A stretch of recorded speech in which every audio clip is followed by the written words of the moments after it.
Everyone and welcome back to SK Monicus and we're back again with another video of mine and आज हम लोग जो video discuss करेंगे, जो topic discuss करेंगे, that will be about Lagrange's undetermined multiplier, जो कि एक बहुत ही important and in fact एक बहुत ही useful concept होता है when you consider the stationary points of let's say any function that is maybe dependent on two or more variables. मतलब आपके पास कोई function है f and that is dependent on two or more variables, let's say x and y and maybe z and ऐसे और भी variables हो सकती हैं and under constraints.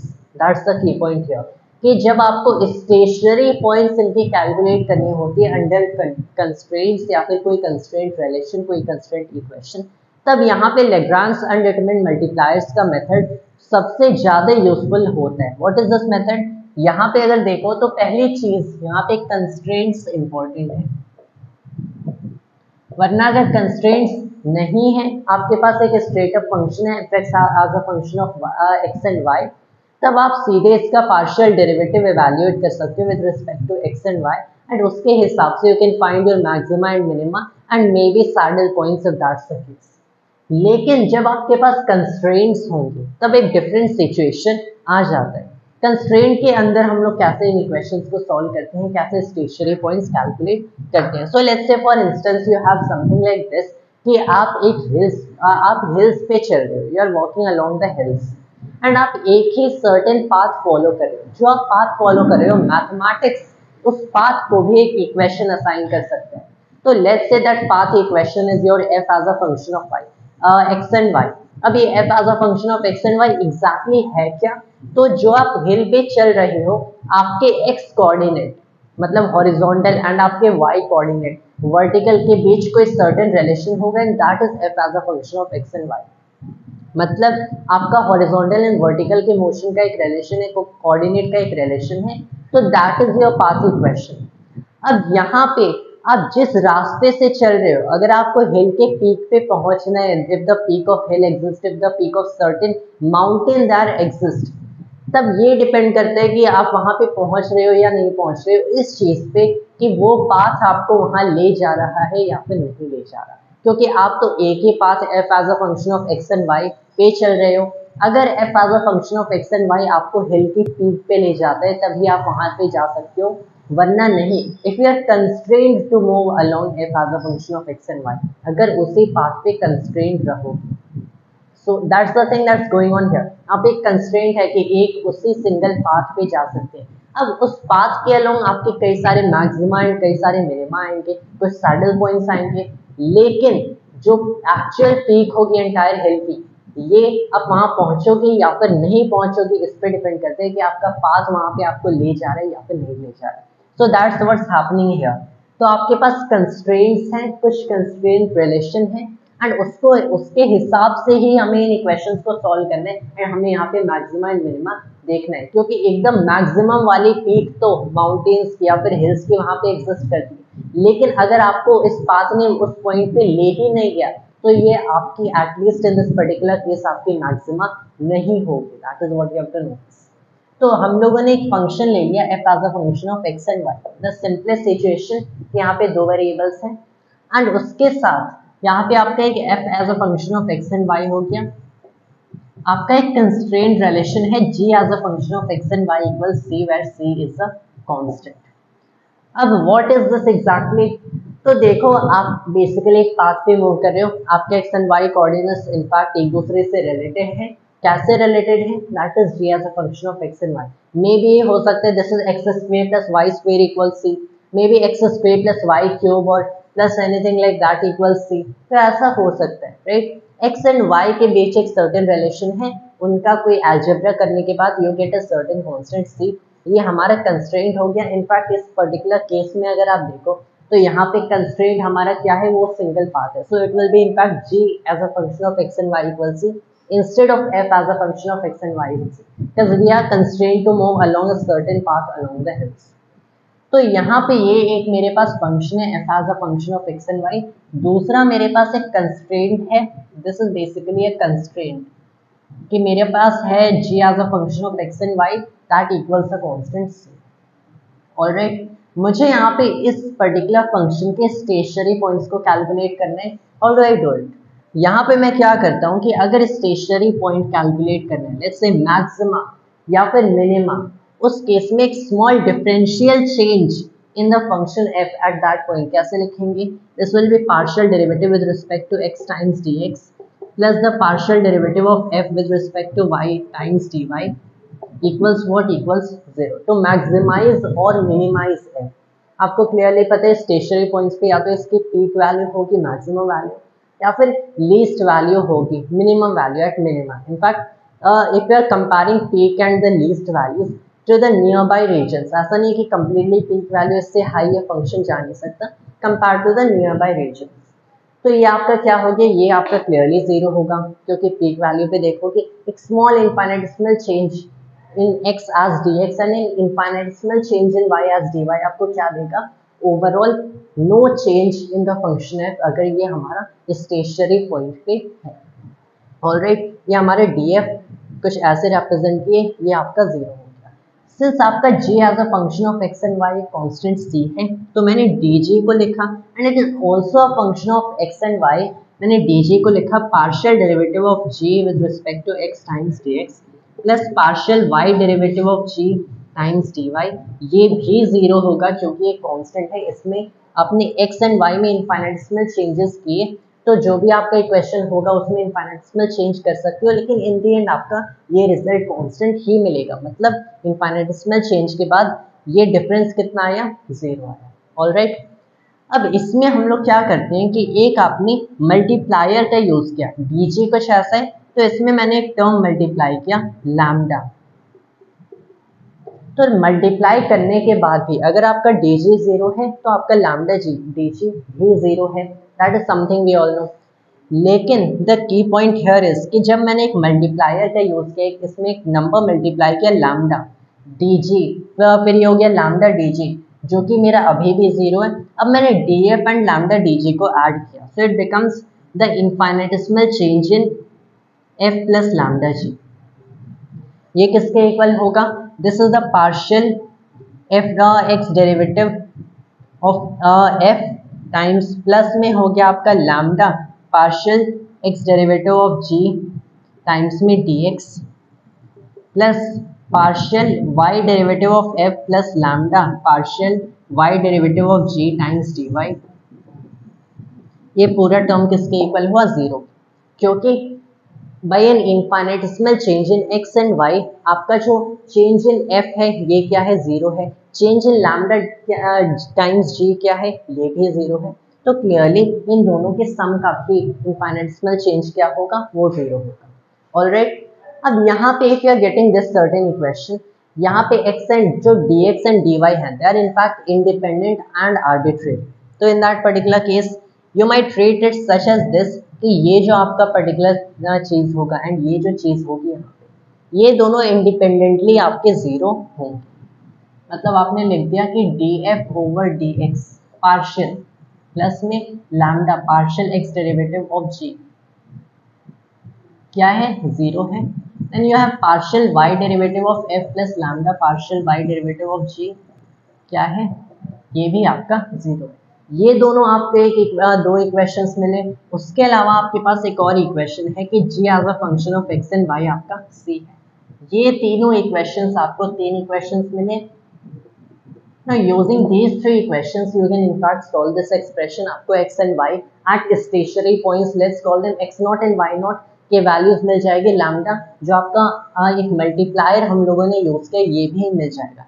ये जो हम लोगों ने यहाँ पे लैम्डा इनफैक्ट यूज किया है, इस लैम्डा को ही कहते हैं Lagrange undetermined multiplier.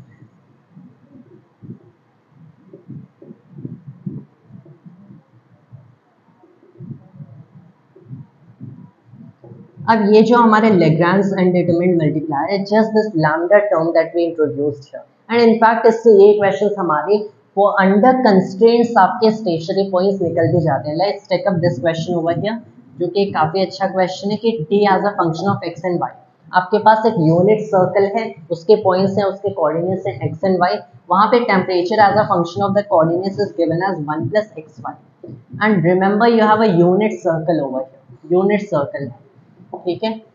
Temperature as a function of x and y क्या है 1 + xy है। हमें 2 hottest points on the unit circle पे टेम्परेचर बताना है। Alright, 2 hottest points. तो यहाँ पे आपके पास एक तो फंक्शन है temperature as a function of x and y. Constraint कहाँ है? कंस्ट्रेंट इज कि it is a unit circle. इसकी इक्वेशन क्या होगी? जो कि एक यूनिट सर्कल की इक्वेशन होती है x² + y² = 1। That's the equation of a unit circle x² + y² = 1 and that's the equation of this constraint you have। क्योंकि मान लो x को आपने इनफाइनाइट किया, टेम्परेचर इनफाइनाइट हो गया, but it makes no sense in this particular situation to say कि temperature at infinite equals infinite. क्यों नहीं? वरना ऐसे तो आप hottest point on this particular circle as infinite कह दोगे। The coldest point of that of temperature infinite, the coldest point यहाँ पे आप क्या कह दोगे? The coldest point will be absolute 0। आप ऐसा कह सकते हो, दैट विल बी -273 केल्विन। लेकिन ऐसा होगा नहीं यहाँ पे, क्योंकि you have been constrained to move along this unit circle and इसके जो कोऑर्डिनेट्स होंगे उसी के हिसाब से आपके टेम्परेचर यहाँ पे डिसाइड होगी कौन सा हॉटेस्ट है कौन सा कोल्डेस्ट है। तो एक तो आपके पास यहाँ पे कंस्ट्रेंट रिलेशन है जिसकी वजह से it is infinite the hottest point, infinite the hottest temperature and -273.15 kelvin the lowest temperature. यहाँ पे कैसे करेंगे कि आपने इन तीनों इक्वेशंस इनको बेसिकली ऐसे ही करके हमें सॉल्व करना है। What you do is dt over में dx प्लस में मैंने लैम्डा dg ओवर में यहाँ पे dg, this is let's say I am assuming this is dg xy, alright, over में dx क्या किया? 0 किया। मतलब आपके पास यहाँ पे हो गया, इसको as a function of x differentiate करो, so what you are getting is y plus में यहाँ पे आपका हो गया 2 लैम्डा x किसके इक्वल? 0 के इक्वल। सिमिलरली y के लिए करेंगे तो यहाँ पे आपका हो गया x + 2 लैम्डा y किसके इक्वल? 0 के। अब अगर यहाँ पे देखते हो आपके पास दो इक्वेशंस हैं, पहले इन दोनों को सॉल्व करेंगे and we might find lambda's value over here which is a Lagrange undetermined multiplier. तो मैंने क्या किया? दोनों इक्वेशंस को सब्ट्रैक्ट कर दिया। दोनों इक्वेशंस को सब्ट्रैक्ट किया, लेट्स से इसमें से इस इक्वेशन को सब्ट्रैक्ट कर दिया, सो यहाँ y - x + 2 lambda x - y विच इक्वल्स 0। तो y - x equals 2 lambda y - x, मतलब आपका लैम्डा यहाँ पे क्या है? 1/2 आया। ठीक है, तो यहाँ से लैम्डा 1/2 हो गया and I have certain feeling कि अगर आप यहाँ पे लैम्डा 1/2 ही लिखते हो, राइट, लैम्डा हम लोगों ने 1/2 लिख दिया। अगर मैंने इन दोनों इक्वेशंस को इंस्टेड ऐड किया होता and you would have y + x as y + x + 2 lambda y + x equal 0, तब यहाँ से आपको लैम्डा -½ मिलता। मतलब लैम्डा को आप इनकी दो वैल्यूज लिख सकते हो, प्लस एंड -½ यहाँ पे तो जो अनडिटरमिन्ड मल्टीप्लायर होते हैं इनकी पॉजिटिव एंड नेगेटिव वैल्यू साथ में हो सकती हैं। Always keep track of that कि एक बार मैंने इन दोनों इक्वेशंस को ऐड किया, मुझे लैम्डा की एक पॉजिटिव वैल्यू मिल गई। Now I might be content with that and I might go on to solve for whatever further things you have to do. लेकिन आपको ये भी ट्रैक रखना है कि लैम्डा की एक वही नेगेटिव वैल्यू भी एग्जिस्ट कर सकती है। तो मैंने फिर दोनों इक्वेशंस को ऐड किया एंड चेक किया, तो यहाँ पे मुझे -½ मिला। तो overall the undetermined multiplier is plus and -½ ये मिल गया। अब अगर ये प्लस एंड -½ है तो मैंने क्या किया कि y प्लस में 2 टाइम्स में प्लस एंड -½ हो गया, टाइम्स में क्या हुआ? x इक्वल्स 0, ये हमारा कैंसिल हो गया। ठीक है, अब ये मेरा कैंसिल हो गया, so from here what I get is कि y इक्वल्स -+x, यहाँ से -+x मिला। उसके अलावा अगर यही चीज़ यहाँ से मैंने देखा तो x प्लस में 2 टाइम्स में प्लस एंड -½ मैंने फिर से कर दिया, टाइम्स में y इक्वल्स 0 मिला, 2 से 2 फिर से कैंसिल हो गया, x इक्वल्स क्या मिला? -+y। तो x इक्वल्स -y मतलब -y इक्वल्स x, तो वही चीज़ यहाँ पे -x इक्वल्स y, तो वही चीज़ यहाँ पे सिमिलरली हमें दिखेगी। तो यहाँ पे हमें बेसिकली क्या मिला? एक ऐसा रिलेशन मिल गया कि y इक्वल्स -+x। अब यहाँ पे मैं y इक्वल्स +x भी रख सकता हूँ and solve for the y equals -x भी, एंड दोनों हमें कुछ सॉल्यूशंस देंगे which we have to try and see कि कौन सा हॉटेस्ट पॉइंट है। So will proceed further only, but first of all I have to erase everything. Alright, तो यहाँ पे हमें x की वैल्यू मिल गई एज -+y या फिर y मिल गया एज -+x। यहाँ पे अगर एक चीज देखते हो तो मुझे ऑल्सो क्या पता है कि x square plus y square क्या होता है, 1 होता है। ऑलराइट, अब अगर मेरा x square plus y square 1 है तो यहाँ से एक्स एंड वाई की इंडिविजुअल वैल्यूज भी मिल सकती है। कि मान लो मैंने रखा कि y इक्वल्स एक्स, मैंने y इक्वल्स एक्स के हिसाब से प्रोसीड किया, so will have x square plus x square equals 1, मतलब 2x स्क्वेयर इक्वल्स 1, मतलब x इक्वल्स प्लस और माइनस 1/√2, राइट। अगर यही चीज मैंने y इक्वल्स माइनस एक्स रखा तब मुझे अभी भी पता है कि ये वही चीज फॉलो करेगी, क्योंकि अ नेगेटिव टर्म का square is the same as the magnitude of that term squared, मतलब वही चीज मिलेगी। तो x की वैल्यूज तो मुझे यहाँ प्लस माइनस 1/√2 एंड यहाँ प्लस माइनस 1/√2 मिल गया। But another key point over here, y की वैल्यूज में डिफरेंस होंगी, यहाँ पे y की वैल्यूज में डिफरेंस होंगी। दैट इज द रीजन कि y माइनस प्लस x है, but you have to always keep track of the signs over here and not forget कि यहाँ कंसिडरिंग कि यहाँ पे स्क्वायर होगा एंड x दोनों केस में प्लस माइनस 1/√2 मिला, तो एक ही वैल्यू लेके प्रोसीड करेंगे। x आपको दोनों केस में सेम मिला, लेकिन y में डिफरेंस होगा, क्योंकि आपका पहले सिचुएशन में y इक्वल्स x है, x इक्वल्स प्लस माइनस 1/√2 है, तो आपका पहले सिचुएशन में x प्लस माइनस 1/√2 हुआ, y भी प्लस माइनस 1/√2 हुआ। दूसरे सिचुएशन में y इक्वल्स माइनस एक्स है, तो x आपका प्लस माइनस 1/√2 हुआ, लेकिन y आपका माइनस प्लस 1/√2 हो गया as y equals minus x. तो ये चीज हमें ध्यान में रखना है। तो हमें ये दोनों पॉइंट्स मिले। इनफैक्ट यहाँ पे टोटल ऑफ 4 पॉइंट्स हमें मिल रहे हैं, 4 points over here. What are those 4 points? पहला पॉजिटिव 1/√2, अगर इन्हें भी सिंस यहाँ पे प्लस माइनस है, मतलब you have plus values of them as well as minus values of them. तो पहला हमें पॉइंट ये मिला, दूसरा हमें पॉइंट ये मिला, ऑलराइट, ये एक पहला पॉइंट मिला। दूसरा स्टेशनरी पॉइंट ये है, and in fact all of them are stationary points only. जो तीसरा स्टेशनरी पॉइंट है ये हमारा ये है, एंड जो चौथा हमारे स्टेशनरी पॉइंट है ये हमारा हो गया माइनस 1/√2 एंड प्लस 1/√2। हमें 4 स्टेशनरी पॉइंट्स मिले।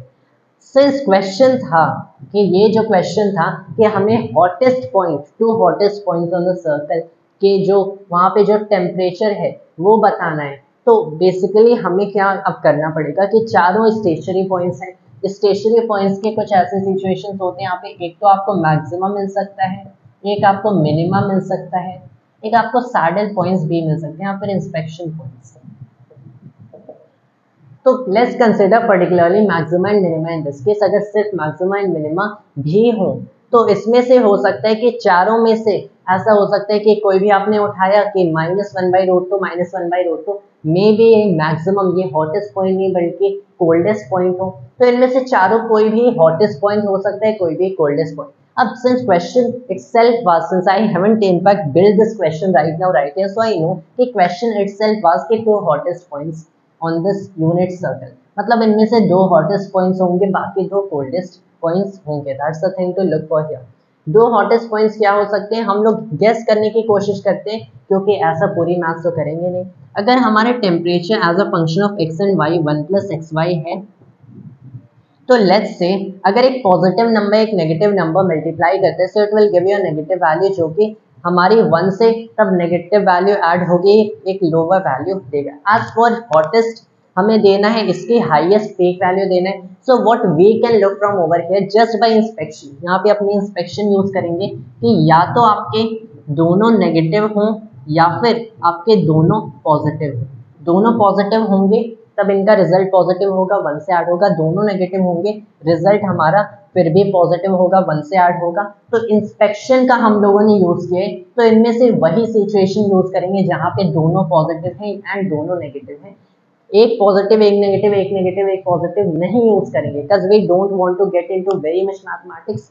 Always try the shortest path. अब ऐसा भी नहीं है कि यू आर कंसिडरिंग कि आपको कोई पर्टिकुलर क्वेश्चन या फिर एग्जाम क्रैक करने है, so you are considering the shortest path for cracking that exam और something like this. There are no shortcut to that particular kind of thing, लेकिन as of mathematics you can always use your intuition and inspection, especially जब physics के साथ deal कर रहे हो to solve these kinds of problems। तो मैंने ये पर्टिकुलर चीज़ यहाँ पे रखा, यहाँ पे ये इनका प्रोडक्ट 1/2 हो गया, तो टेम्परेचर क्या मिला एट 1/√2 एंड 1/√2, आपका 3/2 मिल गया। टेम्परेचर एट -1/√2 एंड -1/√2 भी आपका 3/2 मिला। तो ये आपका आंसर हो गया। तो this is basically your answer at the end of the question.